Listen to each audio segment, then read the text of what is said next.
अस्सलाम वालेकुम। माज़रत पिछली दफ़ा मैंने कहा था तरबूज़ के ऊपर ये मेरी शायद आखिरी वीडियो, लेकिन वो वाक़ई आखिरी वीडियो साबित नहीं हुई। तो ये मैं आज तरबूज़ लेकर आया हूँ। यहाँ पे ये हमें सहूलत मौजूद नहीं है इंग्लैंड में कि हम ये वो टाँकी लगवा के लें, ये बस अपनी किस्मत होती है। कुछ लोग एक्सपर्ट्स कहते हैं कि ये जो जगह होती है ना, ये जितनी ज़्यादा पीली हो, उतना ज़्यादा वो तरबूज़ लाल निकलता है या अच्छा मीठा निकलता है। इसको हम अभी चेक भी करेंगे, लेकिन वो जो टाँकी वाला मामला यहाँ पे नहीं है। लेकिन अभी मैं आपको बताऊँगा ये टाँकी का असल में मसला क्या है। तो मसला ये है कि आप बड़े आराम से जाते हैं, तरबूज ख़रीदते हैं, बड़ा लाल टाइप का चत्ती से निकलता है, फिर आप लेकर घर आ जाते हैं।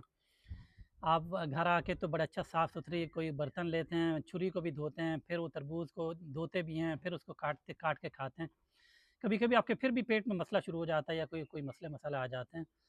तो आप फिर पूरे तरबूज की हिस्ट्री निकालते हैं कि जी ये चेक करें कि पहले क्या खाया था, बाद में क्या खाया था, दूध तो नहीं पिया था, पानी तो नहीं पिया था। तो सारा आप कोई ना कोई चीज़ ढूँढते हैं जिसके ऊपर इल्ज़ाम लगा सकें। लेकिन कभी आपने गौर किया है, वो छुरी कैसी थी?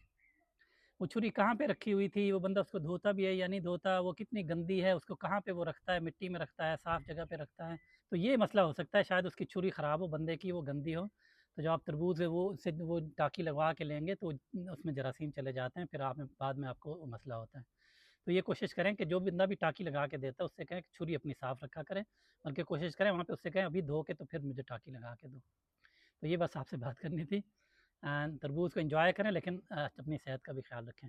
तो देखते हैं अभी हम जो है ना ये जो पीला-पीला है ना, इसको चेक करते हैं कि वाक़ई ये ठीक है या नहीं है। अभी पता चल जाएगा।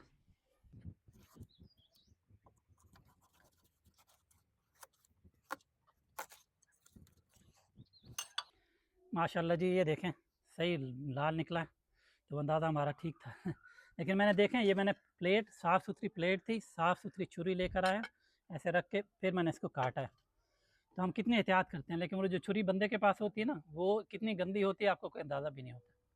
तो अपना ख़्याल रखें, अपने इर्द-गिर्द के लोगों का ख़्याल रखें। अस्सलाम वालेकुम व रहमतुल्लाहि व बरकातहू।